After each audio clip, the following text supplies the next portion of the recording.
हे बघा, आता आमरस बनवत आहे. आमच्या पाबलोला मँगो खूप आवडतो. आज त्याला आमरस खायचा आहे ना बच्चा. आमरस खातो तू? मी आमरस बनवते बच्चा. आता आमरस बनवले की तू आमरस बनवलेलं खा. मग पहिलंच खायची घाई. बनवायच्या आधी पहिलं खायला पाहिजे.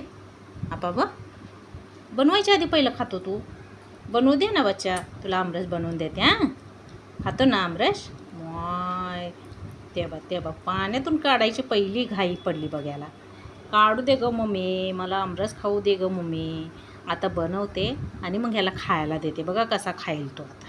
लेकरू आमरस भात खातो का गं? खावा खावा. छान आहे ना बच्चा, आमरस छान आहे. वाव, छान आहे आमरस. खा खा. वाव, मस्त आहे की गो माय. छान आहे की. खा खा खा खा खा खा. तू काय करते सांग, मग मी नाही खाणार. तू माझा मोबाईल घेतलीस तर मी नाही खाणार, आहे ना बच्चा. खा. छान आहे, छान आहे.